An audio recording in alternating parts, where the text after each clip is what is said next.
Imagine this, a late summer evening in the heart of northern England. The sky still carrying the weight of rain clouds, the floodlights blazing like giant suns above a cauldron of steel and sound.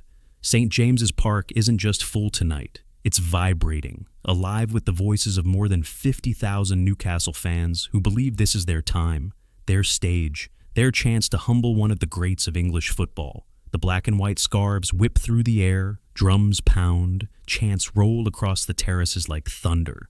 For Liverpool, this is enemy territory, but it's also familiar ground, the kind of hostile atmosphere they've made a reputation surviving in. The tension is thick even before the first whistle. It's the kind of game where the players' shoulders look tighter, their eyes sharper, because they know that what happens tonight will echo far beyond 90 minutes. This isn't just Newcastle versus Liverpool. This is pride, ambition, history, and future colliding under floodlights. And yet, none of the fans, not even the commentators who have seen 1,000 matches, could predict the madness about to unfold. A red card that would flip the script, a home crowd convinced of victory, and an ending that would leave jaws on the floor around the world. The whistle blows, the ball moves, and instantly you can feel the aggression.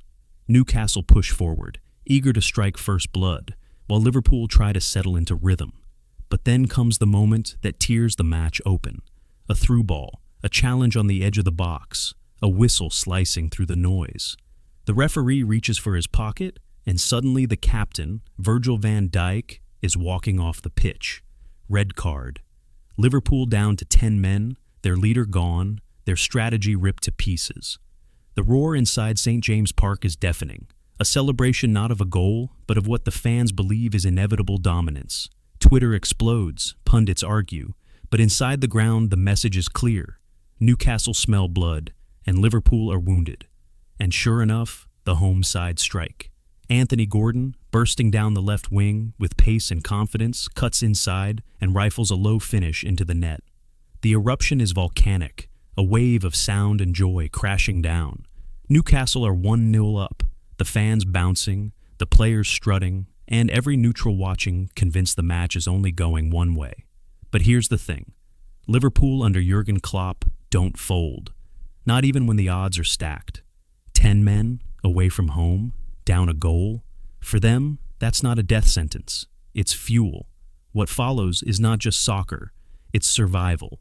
Andy Robertson throws himself into challenges like a man possessed. Mohamed Salah tracks back deeper than he's known for. And Alisson Becker becomes a wall between the posts, pulling off saves that keep hope alive.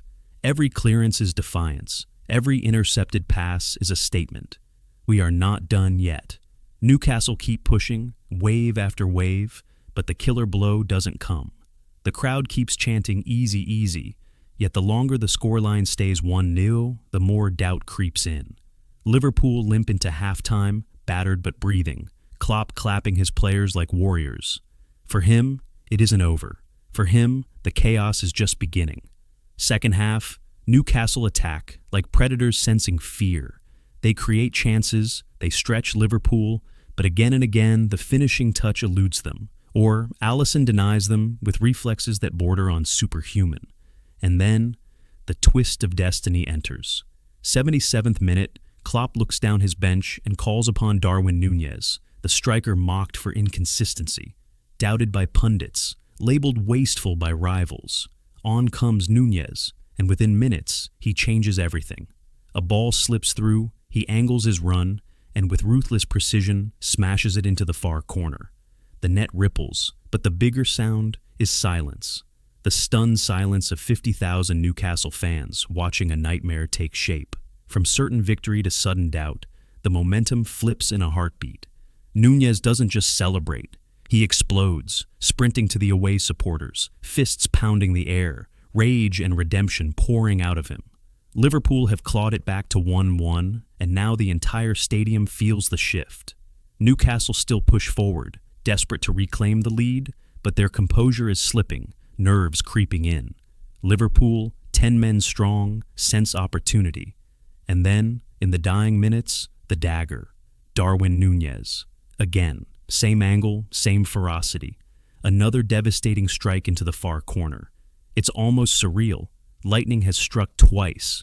The away end erupts in ecstasy. Klopp sprints down the touchline, fists pumping, his team mobbing Núñez like a hero reborn. The camera pans across Newcastle fans frozen in disbelief, hands on heads, mouths open, unable to process what they've just witnessed. When the final whistle sounds, the story is complete. From 10 men and a goal down to a 2-1 victory that defies logic. For Liverpool, it isn't just 3 points. It's a declaration to the league. We don't quit, we don't bow, we fight until the very last breath. For Newcastle, it's heartbreak, a lesson that dominance without finishing can turn into disaster in the blink of an eye. And for everyone watching, it's proof once again why the Premier League is the most dramatic league in the world. Because no scriptwriter could have written this. A red card, a hostile crowd, and a striker's redemption arc wrapped into 90 minutes of chaos and glory. This wasn't just a game. It was theater. It was history. It was a reminder that in football, as in life, nothing is over until the final whistle.